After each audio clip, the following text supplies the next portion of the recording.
صل على سيدنا ومولانا محمد وعلى سيدنا علي وسيدتنا فاطمة وسيدتنا زينب وسيدنا حسن وسيدنا حسين وعلى آله وصحبه وبارك وسلم الحمدللہ رب العالمین والصلاة والسلام علی سید الانبیاء والمرسلین اللہم صلی علی سیدنا و مولانا محمد وعلی آلہ واصحابہ وبارک وسلم وصلی علیہ۔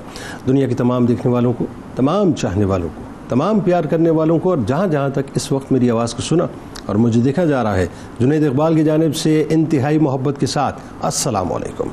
ایک بار پھر ناظرین، آپ کو پر نور صبح میں صبح نور کے ساتھ میں دل کی گہرائیوں سے خوش آمدید کہتا ہوں، اور آئیے بلا توقف چلتے ہیں حضرت ابو انیس محمد برکت علی علیہ رحمہ کی تعلیف اسماء النبی کریم صلی اللہ علیہ وآلہ وسلم سے رسول اللہ صلی اللہ علیہ وآلہ وسلم کا ایک اسم مبارک پڑھنے اور سننے کی سعادت حاصل کرتے ہیں۔ سیدنا دائم الزہد صلی اللہ علیہ وآلہ وسلم، ہمارے سردار، ہمیشہ زہد اختیار فرمانے والے، درود و سلام بھیجے اللہ آپ صلی اللہ علیہ وآلہ وسلم پر، آپ صلی اللہ علیہ وآلہ وسلم کے آل پاک پر اور صحابہ کرام رضوان اللہ تعالیٰ علیہم اجمعین پر۔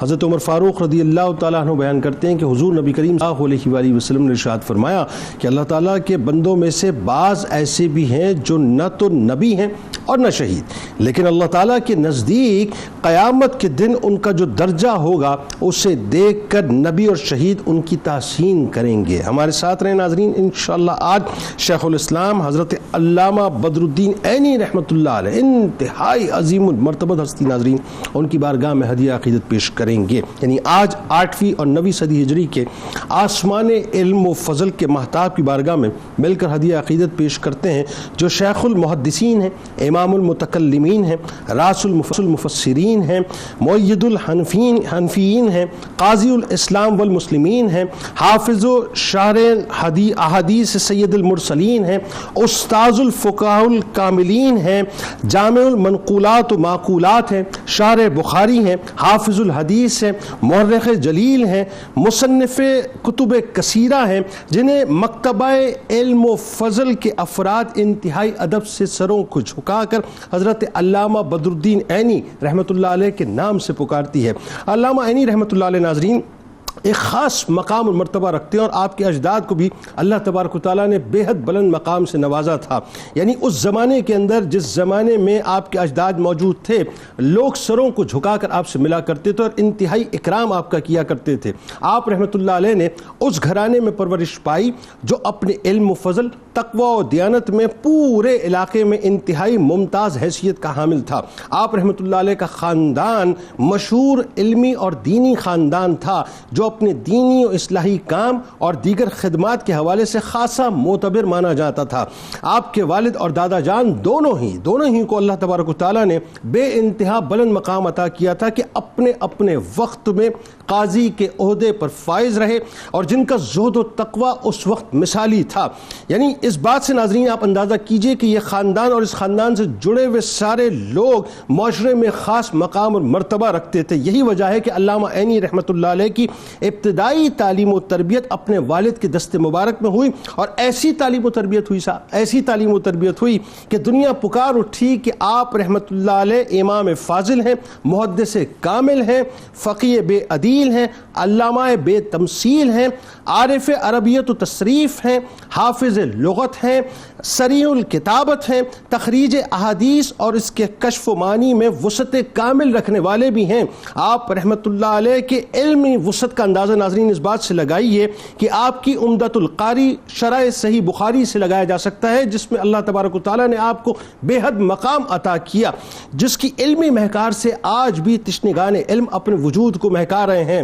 شیخ ابو المعالی حسینی فرماتے ہیں کہ امام، عالم، علامہ، حافظ، متقی، وحید زمانہ، استاذ الکل، امام المحدثین، منفرد فی الروایہ و درایہ، معاندین پر اللہ کی حجت اور بد مذہبوں پر قاہر امام بدر الدین عینی رحمۃ اللہ علیہ، آپ نے صحیح بخاری کی ایسی شرح لکھی جس کی مثال ہمیں نہیں ملتی۔ اپنے معاصرین میں علم و عمل اور تقوی و دیانت کے حوالے سے فقہ اور حدیث پہ بالخصوص اللہ تبارک و تعالیٰ نے آپ کو ایک خاص مقام اور مرتبہ عطا کیا تھا۔ علامہ بدر الدین عینی رحمۃ اللہ علیہ کی بہترین شخصیت کا اندازہ ناظرین ان کے اساتذہ سے ہی لگایا جا سکتا ہے کہ انہوں نے اپنے وقت کے عظیم بزرگان دین، علماء و فقہاء سے علم دین حاصل کیا۔ علامہ عینی رحمۃ اللہ علیہ کا اساتذہ کی تعداد بہت زیادہ ہے، اسی لیے انہوں نے مختلف علوم و فنون میں مہارت حاصل کی تھی، اور ان کے اساتذہ مفسرین، محدثین، ادباء، فقہاء، قراء، یعنی مختلف جہتوں سے آپ دیکھ لیجئے تو آپ کو ان کے اساتذہ ان کے ساتھ چمکتے دمکتے نظر آئیں گے۔ آئیے ناظرین آج انہی کی بارگاہ میں چلتے ہیں جن کو اللہ تبارک و تعالیٰ نے بے انتہا بلند مقام عطا کیا اور 3 مختلف عہدوں پر آپ رہے، لیکن کمال یہ ہے کہ ہر عہدے کا آپ نے حق بھی اس زمانے کے اندر ادا کیا۔ سب سے پہلے علامہ صاحب آپ سے بڑی کمال شخصیت، اور ظاہر ہے ایک تو خاص طور پہ بخاری شریف کی شرح آگے جا کے بات کرتے ہیں اس پہ کہ رہتی دنیا تک یہ تو آپ کا ایک ایسا کام ہے، یہ بخاری شریف جو ہے پڑھی جاتی رہے گی، پڑھائی جاتی رہے گی، اور شرح کی جب بھی بات آئے گی تو آپ کی بارگاہ میں ہدیہ پہنچتا رہے گا۔ شیخ الحدیث علامہ بدر الدین عینی رحمۃ اللہ علیہ کا خاندانی تعارف، اور خاص طور پہ جو آپ رحمۃ اللہ علیہ کے والد اور دادا کا مقام و مرتبہ۔ بسم اللہ الرحمن الرحیم۔ بہت شکریہ۔ اللہ تبارک و تعالی نے بہت سارے لوگوں کو بے پناہ صلاحیتوں سے نوازا ہوتا ہے۔ اچھا، ان میں بعض ایسے ہوتے ہیں جن میں 1-2 خوبیاں ہوتی ہیں، کچھ میں جو ہے 3-4 صلاحیتیں ہوتی ہیں، لیکن آج جس شخصیت کا ہم تذکرہ کریں اللہ تبارک و تعالی نے انہیں ہمہ جہت شخصیت جو ہے بنایا۔ اور آپ دیکھیے کہ علمی اعتبار سے ہو، سیاسی اعتبار سے ہو، تعلیم کے اعتبار سے ہو، تصنیف کے اعتبار سے ہو، ہر میدان میں آپ کو علامہ بدر الدین عینی رحمۃ اللہ تعالی علیہ بلند مقام پہ نظر آتے ہیں۔ سبحان اللہ۔ اچھا، آپ یہ دیکھ لیجئے کہ آپ جو ہے آپ کا نام نامی اسم گرامی محمود ہے، لیکن آپ اپنے نام سے مشہور نہیں ہیں۔ علامہ عینی کے نام سے ذکر کیا جاتا ہے، جہاں بھی ذکر کیا جاتا ہے۔ جی ایسا ہی۔ اور ایک بات اور میں عرض کروں کہ علم حدیث میں شوافع نے اور مالکیہ نے بڑا کام کیا احادیث کی شروعات وغیرہ لکھنے میں، لیکن احناف میں جو حضرت علامہ عینی رحمۃ اللہ تعالی علیہ نے علم حدیث کی خدمت کی ہے وہ اپنی مثال آپ ہے۔ یعنی اپنے دور میں اور اس کے بعد سے لے کر اب تک جس طرح آپ نے حدیث کی خدمت کی ہے، فقہائے احناف کے اقوال کو وہاں پہ مزین و آراستہ کرنے کے بعد یہ ہمیں کہیں اور اس کی مثال نہیں ملتی۔ سبحان اللہ۔ آپ کا نام محمود ہے اور آپ کے والد محترم کا نام احمد ہے، حنفی آپ ہیں، اسی طریقے سے لقب آپ کا جو ہے وہ بدر الدین ہے۔ بدر الدین سے مراد یہ ہے کہ بدر کہتے ہیں چاند کو، اور بدر الدین کا مطلب ہو گیا دین کا چاند، یعنی ایسا چاند جو چمک رہا ہو۔ القابات پہ انشاءاللہ آگے گفتگو ہو جائے گی۔ آپ کی ولادت 26 رمضان مبارک کو ہوئی ہے، اور علاقہ جو ہے وہ حلب کا ایک علاقہ ہے، شام کا علاقہ حلب جو ہے وہ عین تاب اس کو کہا جاتا ہے، اس وجہ سے آپ کو عین تابی کہا گیا، اور بعد میں اس کا مخفف کرنے کے بعد اس کو عینی کہہ دیا گیا۔ اللہ تبارک و تعالیٰ نے آپ کو جس خاندان میں پیدا فرمایا وہ خاندان بھی اپنی مثال آپ ہے۔ یعنی والد محترم کو اگر ہم دیکھتے ہیں تو والد محترم جو ہے ان کا مقام بلند و بالا ہے، علمی اعتبار سے بھی اور سیاسی اعتبار سے بھی، اور آپ کے دادا کا مقام بھی بلند و بالا ہے، اور آپ کا اپنا مقام بھی، یعنی آپ بھی علم دین سکھانے کے بعد ساری چیزوں کے بعد منصب قضا پر فائز ہوئے۔ آپ کے والد محترم بھی قاضی اور آپ کے دادا محترم بھی قاضی۔ یعنی آپ یہ دیکھیے کہ تینوں جہتوں کے اعتبار سے، یعنی جو دادا ماشاءاللہ جو ہے وہ قاضی کے منصب پہ فائد ہوئے، قاضی القضات کے منصب پہ، پھر ان کے بعد ان کے صاحبزادے یعنی آپ کے والد محترم وہ، اور اس کے بعد جو ہے پھر یہ حضرت علامہ بدر الدین عینی رحمۃ اللہ تعالی علیہ بھی یہ قاضی کے منصب پہ فائز ہوئے۔ یعنی یہاں رک کے اگر میں ایک بات سمجھنا چاہوں کہ اللہ تبارک و تعالیٰ نے آپ کے والد کو اور آپ کے دادا کو دیانتداری میں وہ مقام عطا کیا تھا کہ معاشرے میں آپ کی ایکسیپٹیبلٹی جو ہے بالکل ایسے قضا کی حیثیت سے بالکل ایسے ہی ہے، اور یقیناً اس پہ آگے ان کے جو سیاسی کردار اس پہ آگے بات چیت ہو جائے گی۔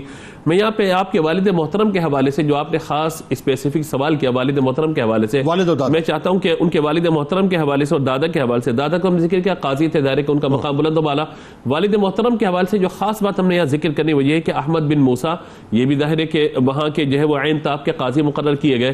اچھا، قاضی مقرر ہونے کے ساتھ ساتھ فقط یہ نہیں کہ منصب قضا پر بیٹھ گئے، دن میں رات میں عدالت لگا دی اور سائن کر دی اور فیصلے سنا دیے، ایسا نہیں، بلکہ آپ کی شان اور آپ کا مقام و مرتبہ یہ ہے کہ اللہ تبارک و تعالی نے آپ کو علمی وسعت سے اتنا نوازا تھا کہ آپ ہر جمعے اور اتوار کو رات میں لوگوں کو وعظ و نصیحت بھی فرمایا کرتے تھے. اللہ. یعنی قاضی کا کام فقط یہ نہیں کہ وہ بیٹھ کر فیصلہ لکھ دے کوئی بھی اور مہر لگا دے, یا اس سے اگر گاڑیاں آگے نکل جائیں یا پیچھے نکل جائیں تو ان پر جو ہے مطلب توہین عدالت کا کوئی مقدمہ دائر کر دے, تو اس طرح کی کوئی بات نہیں, بلکہ لوگوں کو وعظ و نصیحت بھی کرنا, انہیں سمجھانا بھی کہ قانون پر عمل درآمد آپ نے اس طریقے سے کرنا ہے, اور اللہ کے دین کو سامنے رکھ کر اللہ تبارک و تعالی کے دین کے مطابق آپ نے اپنی ساری چیزوں کو لے کر کے چلنا ہے.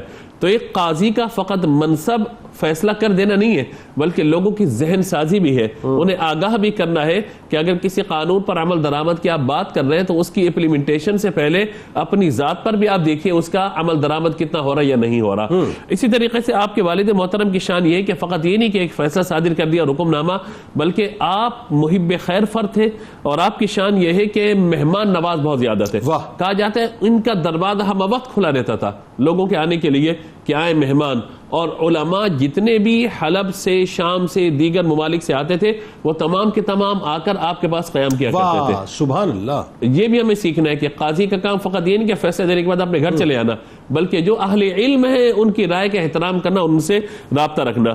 اسی طریقے سے آپ یہ دیکھیے کہ مہمان نواز اور صدقہ و خیرات کرنے والے, یتیم و بیوہ و مساکین کے آپ نے جو ہے وہ وظائف مقرر فرمائے, یہاں تک کہ آپ کے اجداد میں ایک ذکر آتا ہے حسین بن یوسف, جن کا تعلق آپ کے آبا و اجداد سے ہے, لیکن جس طرح علامہ بدر الدین عینی رحمۃ اللہ تعالی علیہ علم حدیث کے حوالے سے, علم فقہ کے حوالے سے, احناف کی کتب کی شروحات کے حوالے سے ایک بڑا نام رکھتے ہیں, اسی طریقے سے حضرت حسین بن یوسف رحمۃ اللہ تعالی علیہ معروف مفسر قرآن تھے, اور ان کا مقام و مرتبہ بہت بلند و بالا ہے. اگر ہم سمیٹے ساری بات کو تو ہم یوں کہہ سکتے ہیں کہ اللہ تبارک و تعالی نے 26 رمضان کو اس علمی گھر میں آپ کو پیدا فرمایا کہ آپ کے آبا و اجداد بھی علمی سفر سے آراستہ پیراستہ ہوئے, اور اللہ تبارک و تعالی نے آپ کو بھی اس مقام پر متعین فرمایا کہ علم ظاہر بھی ہے, علم باطن بھی ہے, علم فقہ بھی ہے, علم کلام بھی ہے, اور زبانوں کے اعتبار سے عربی اور ترکی زبان کے بھی آپ بڑے ماہر تھے. اس پہ آگے گفتگو کرتے ہیں. اور ظاہر ہے علامہ عینی رحمۃ اللہ علیہ کی اگر میں یہاں سے بات کو جوڑوں تو پرورش اب یہ سمجھ آ رہا ہے کہ جس گھرانے میں ہوئی ہے اور جن ہاتھوں میں خاص طور پہ ہوئی ہے وہ کتنے قیمتی ہاتھ ہیں. تو ایک تو پرورش پہ بات کرتے ہیں, پھر زمانہ طالب علمی آپ کا, پھر ساتھ ساتھ تحصیل علم کے لیے جو جستجو آپ کی, ظاہر ہے لوگوں سے ملاقات, علماء کرام سے ملاقات, اور پھر القابات جو آپ کو نوازے گئے, بتائیے ذرا.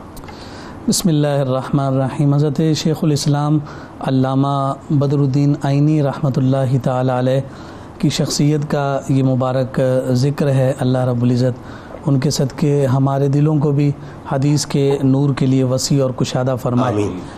آپ کے یقیناً القابات کی ایک طویل فہرست ہے, اور یہ القابات صرف رسمی طور پر نہیں دے دیے گئے, بلکہ آپ نے اپنے کام کے ذریعے سے منوایا ہے کہ واقعی میں اس لقب کا حقدار ہوں, اور جس لقب سے بھی وہ ملقب ہوئے انہوں نے اس کا عملی طور پر اظہار فرمایا. آپ نہ صرف محدث ہیں, نہ صرف آپ مفسر ہیں, بلکہ ساتھ ساتھ ایک عظیم حنفی فقیہ ہیں. حضور سید ملت علامہ غلام رسول سعیدی صاحب رحمۃ اللہ تعالی علیہ نے ان کے حنفی فقیہ ہونے کے اعتبار سے یہ بات ذکر کی کہ آپ نے حنفی مذہب کی وکالت کا حق ادا کر دی. یعنی اس سے آپ اندازہ لگا سکتے ہیں کہ کیسے جامع اور جاندار قسم کے یہ فقاہت کے مرتبے پر فائز تھے. نہ صرف یہ بلکہ آپ بہترین حافظ ہونے کے ساتھ ساتھ روایت حفظ پر کامل عبور رکھنے کی وجہ سے آپ بہترین مجود کہلائے. ادیب تھے, اور یہ بات بھی ذکر کی گئی کہ آپ شاعر تھے, اور حضور علیہ الصلوۃ والسلام کی سیرت کو آپ نے منظوم بیان کیا. سبحان اللہ. پوری سیرت کو آپ نے منظوم ذکر کیا, لیکن نثر کا رنگ جو ہے وہ آپ کی نظم پر غالب رہا, اور آپ کی جو تصنیف ہے اور آپ جو مصنف ہیں وہ کسی سے ڈھکی چھپی بات نہیں ہے. شیخ المحدثین آپ کو کہا گیا, امام المتکلمین, یعنی جو علم کلام کے طوطی بولتے ہوئے نام ہیں, ان کے ائمہ میں جن کو شمار کیا جائے تو ہمیں علامہ بدر الدین عینی رحمۃ اللہ تعالی علیہ نظر آتے ہیں. رأس المفسرین, یعنی جو مفسرین ہیں ان کے اگر ہم یہ کہیں کہ سروں کے تاج ہیں, تو یہ جو ہے نا بات مبالغہ نہیں ہوگا, آپ کو رأس المفسرین کہا گیا. اور یہ جو میں نے حنفی فقیہ ہونے کی بات کی ہے تو اسی وجہ سے آپ کو مؤید الحنفیین کہا گیا. اور پھر ساتھ ساتھ آپ دیکھیے کہ استاذ الفقہاء ہیں, حافظ الاحادیث کہلائے, اور آپ کو جو بہترین ایک خوبصورت ٹائٹل جو آج کے دور میں دیا جاتا ہے وہ یہ ہے کہ آپ تاجدار شارحین صحیح بخاری ہیں۔ سبحان اللہ، جتنے بھی صحیح کیا اچھی بخاری بات، کی کیا شروحات اچھی لکھی گئی ہیں آپ اس کے تاجدار ہیں۔ واہ، اور آپ کے معاصرین میں بھی اگر کسی نے بخاری پر کام کیا تو آپ کی اس شرح صحیح بخاری جو عمدۃ القاری ہے اس کے سامنے وہ گویا کہ علمی اعتبار سے ہیج نظر آتی۔ یہ سارے القابات کے بعد جب ہم ان کی پرورش کی بات کرتے ہیں، لا محالہ یہ سارا کا سارا فیضان آپ کو اپنے بزرگوں سے اور اپنے خانوادے سے ملا۔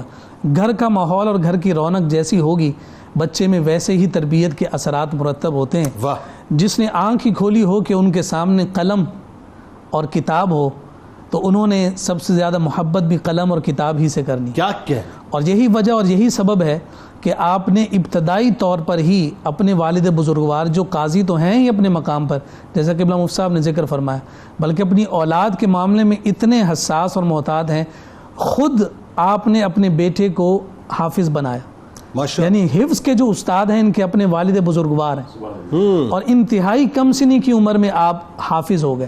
واہ، اور پھر حفظ کرنے کے بعد اگلا جو اسٹیپ اٹھایا گیا، آج بھی اگر آپ دیہاتوں میں چلے جائیں نا تو وہاں پر اچھی انگریزی بولنے والے کو صاحب علم نہیں کہا جاتا، تحریر دیکھی جاتی ہے۔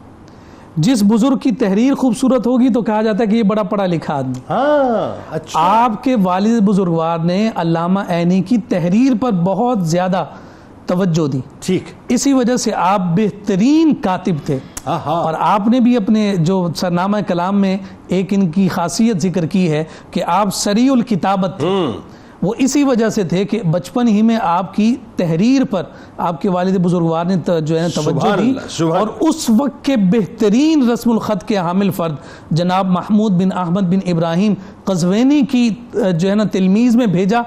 آپ ان کے پاس گئے اور بہت سارے رسم الخط سیکھے، اور پھر تحریر کا عالم یہ تھا کہ آپ دونوں ہاتھ سے ایک ہی رفتار کے ساتھ لکھا کرتے، دونوں ہاتھ سے ایک رفتار میں، ایک ہی رفتار کے ساتھ آپ لکھا کرتے تھے، اور دونوں ہاتھوں کی کتابت ایک جیسی تھی۔ اور پھر آپ یہ دیکھیے کہ ابتدائی طور پر ان دونوں چیزوں کے بعد تیسری شے حنفی مذہب سے محبت کی جانب آتی ہے کہ اس دور کے فقہ حنفی کے ائمہ کے پاس آپ کے والد بزرگوار نے بھیجا ہے، جن میں حضرت شیخ جمال الدین یوسف بن موسیٰ اور ملک العلماء علامہ علاء الدین سیرامی رحمۃ اللہ تعالی علیہما، یہ دو شخصیات نظر آتی ہیں۔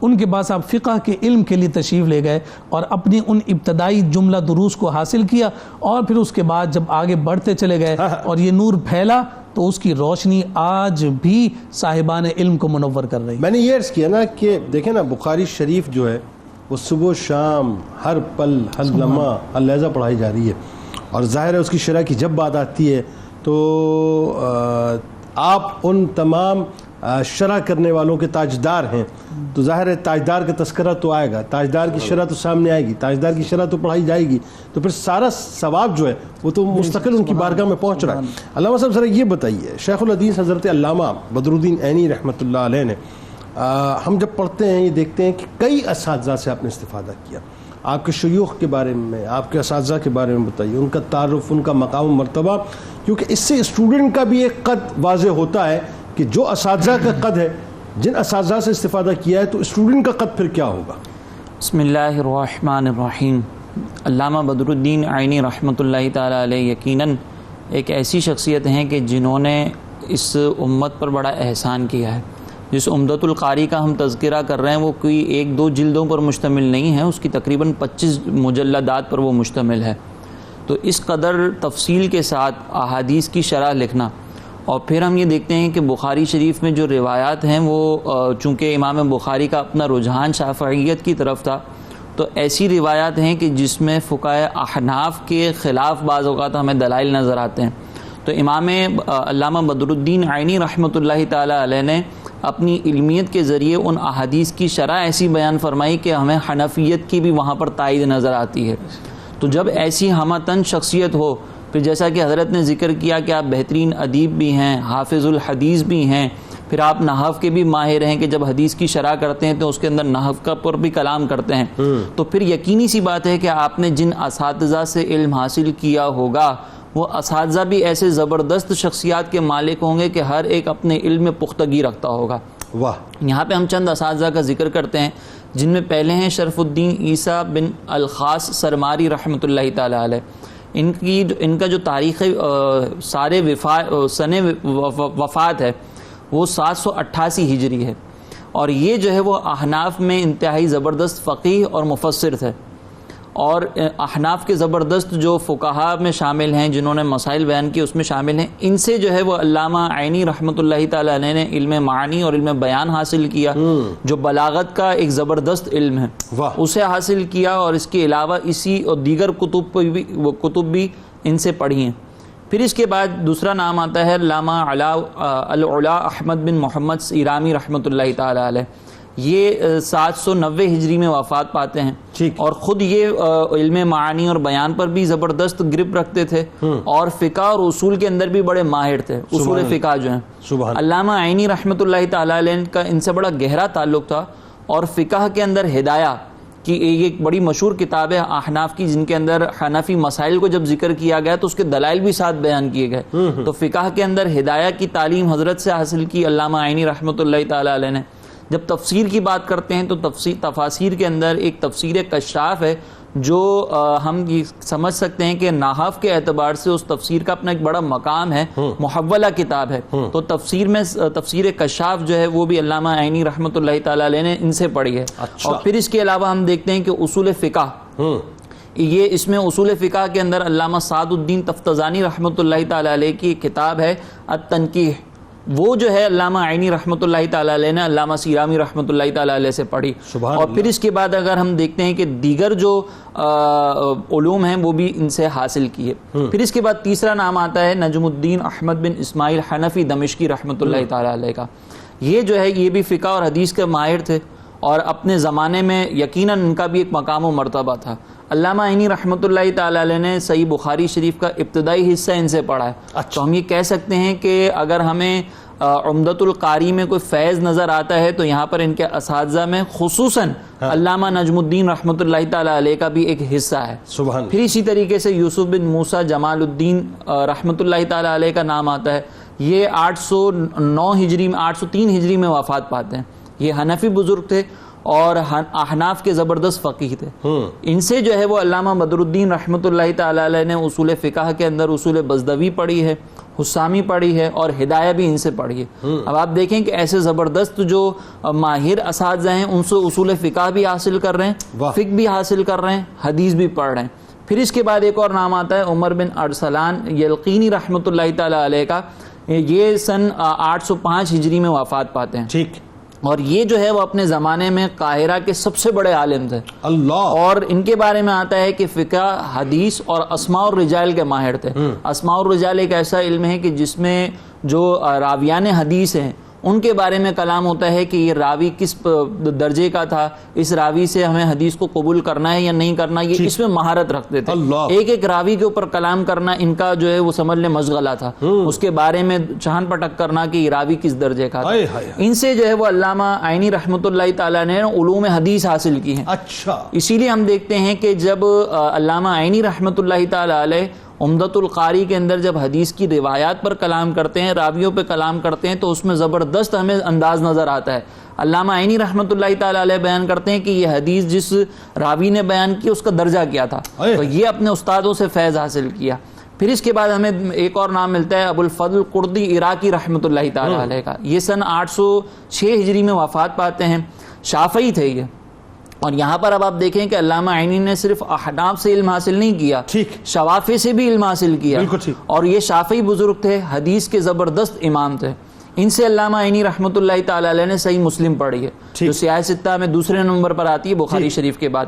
پھر اس کے بعد نور الدین حیثمی رحمۃ اللہ تعالیٰ علیہ کا ایک مقام آتا ہے. یہ بھی شافعی بزرگ تھے، اور یہ ایسی زبردست شخصیت تھے کہ علامہ عراقی کے ساتھ بچپن میں ہی موجود تھے. علامہ عراقی زبردست عالم دین تھے.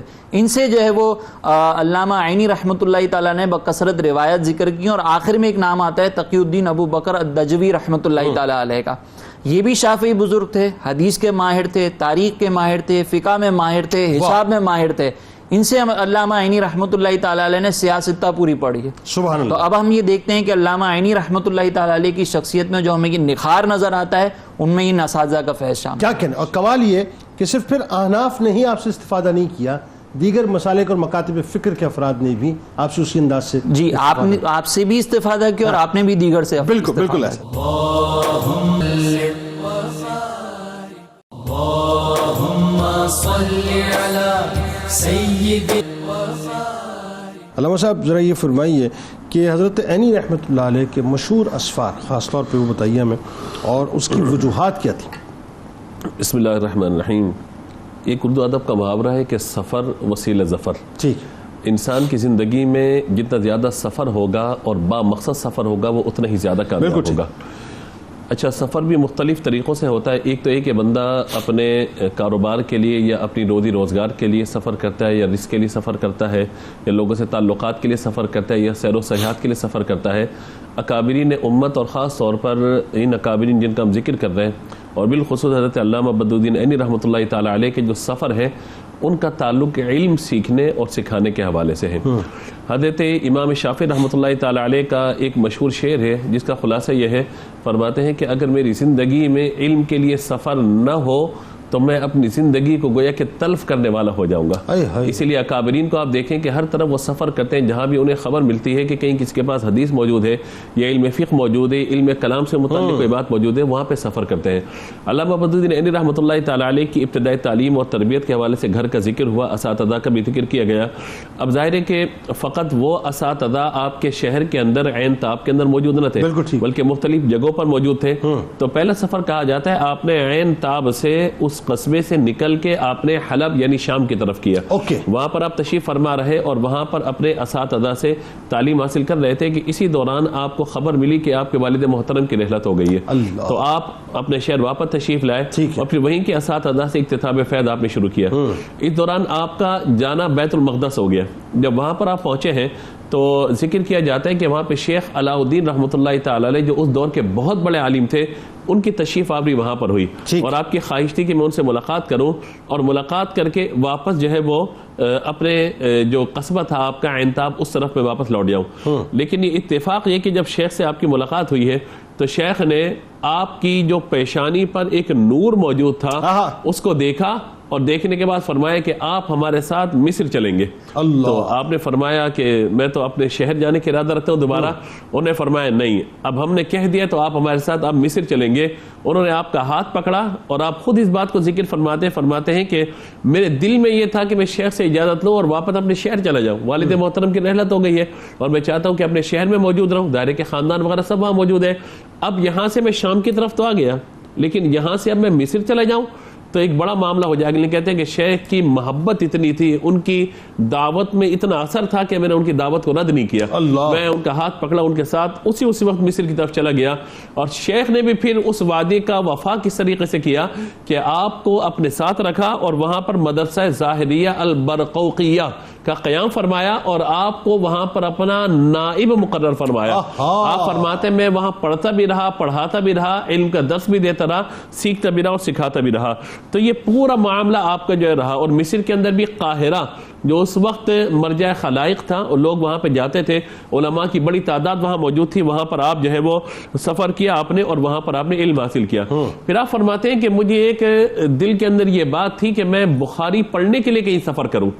بخاری پڑھنے کے لیے، یعنی یہاں تو ماشاءاللہ مجھے علوم و فنون کے علماء مل گئے جن سے میں حاصل کروں، لیکن بخاری کے لیے باقاعدہ کہیں میں سفر کروں. تو کہا جاتا ہے کہ آپ نے شمالی بلاد کی طرف سفر کیا اور وہاں پر جا کے مختلف اساتذہ سے جن کا ذکر ہوا وہاں سے آپ نے بخاری شریف باقاعدہ پڑھی.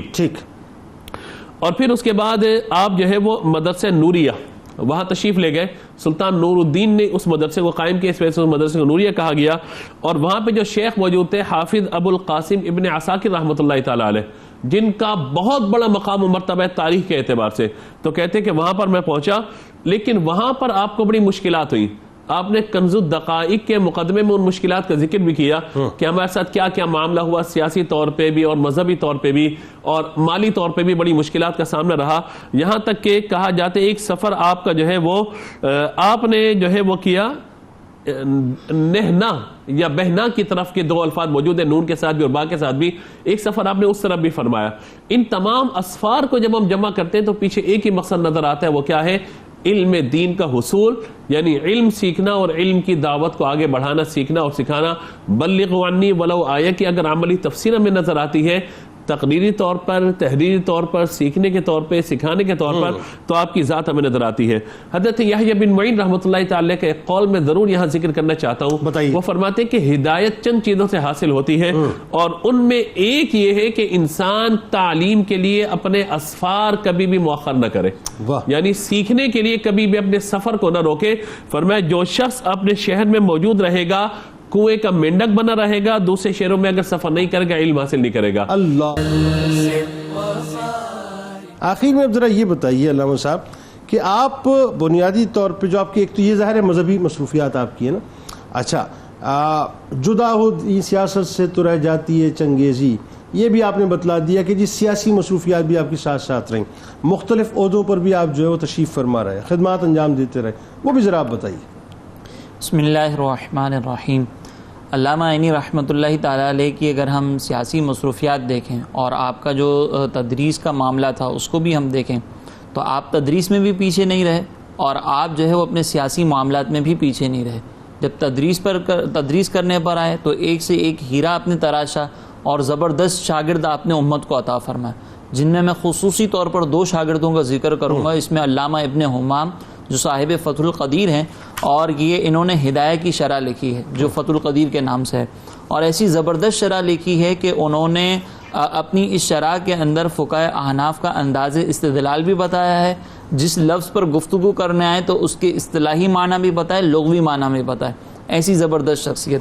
دوسری شخصیت جو علامہ عینی رحمۃ اللہ تعالیٰ علیہ کی وجہ سے ہمیں حاصل ہوئی وہ علامہ شرف الدین تنوبی رحمۃ اللہ تعالیٰ علیہ. یہ شافعی تھے اور اکثر علوم انہوں نے جو ہے وہ علامہ عینی رحمۃ اللہ تعالیٰ علیہ سے حاصل کیے.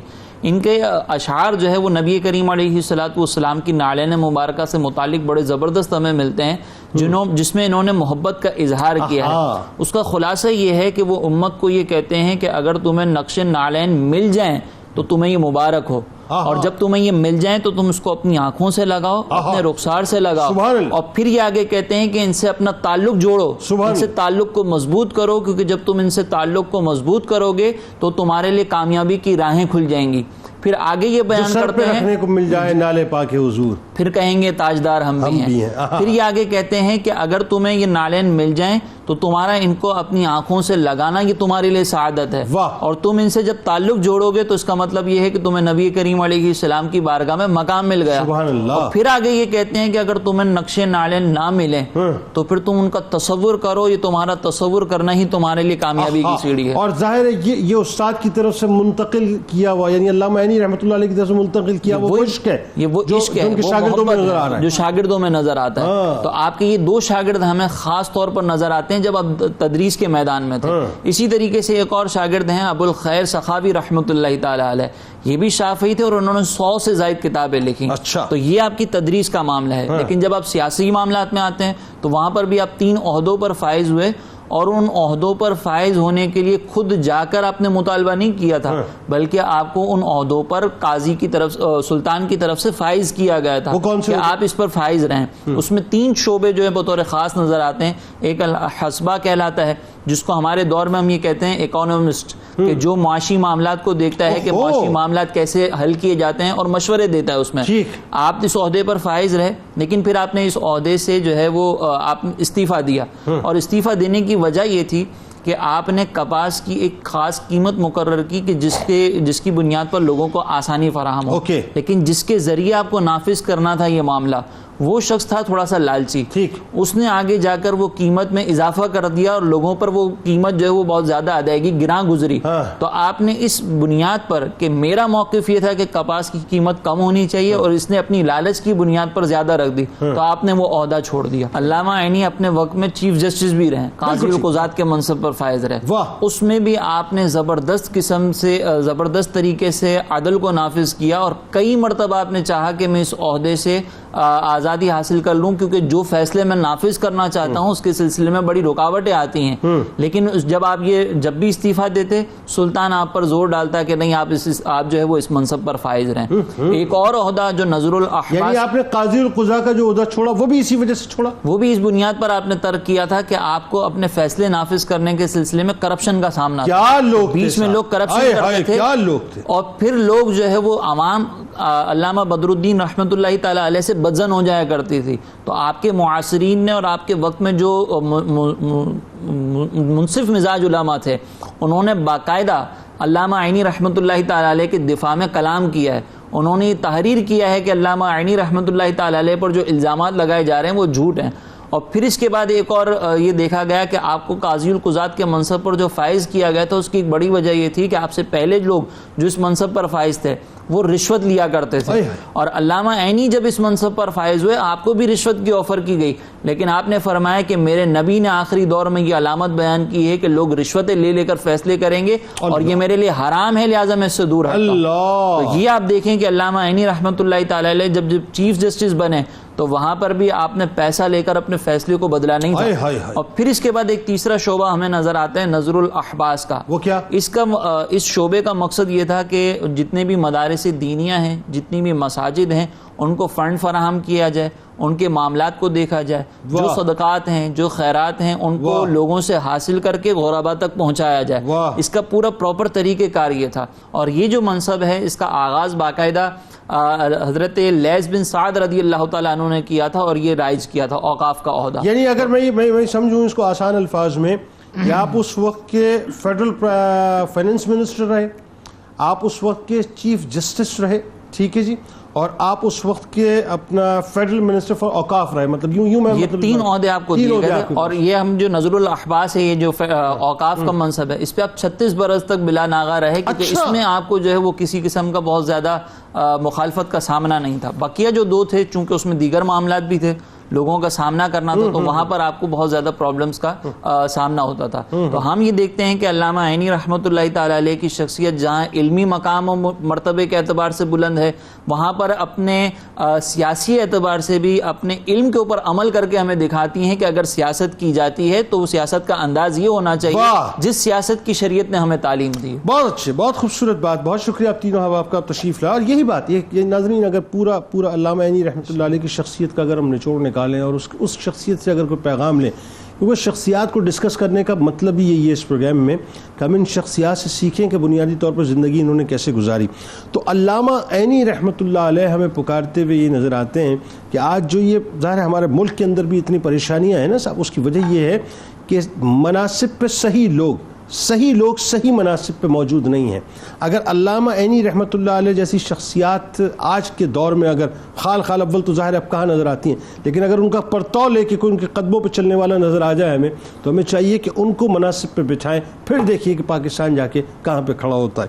کتاب الشفا سکون قلب کا وظیفہ آپ کو بتلاتے ہیں کہ جو شخص ہر روز نماز فجر کے بعد ایک بار سورہ آل عمران پڑھنے کا معمول بناتا ہے تو اسے سکون قلب نصیب ہوتا ہے، ذہنی پریشانی دور ہوتی ہے اور رزق میں برکت ہوتی ہے انشاءاللہ. حضرت علی کرم اللہ وجہ الکریم کا کمال قول مبارک ہے کہ رات کے طویل سجدے انسان کو اللہ تعالیٰ کا قرب دیتے ہیں اور دوزخ کے عذاب سے نجات دلاتے ہیں.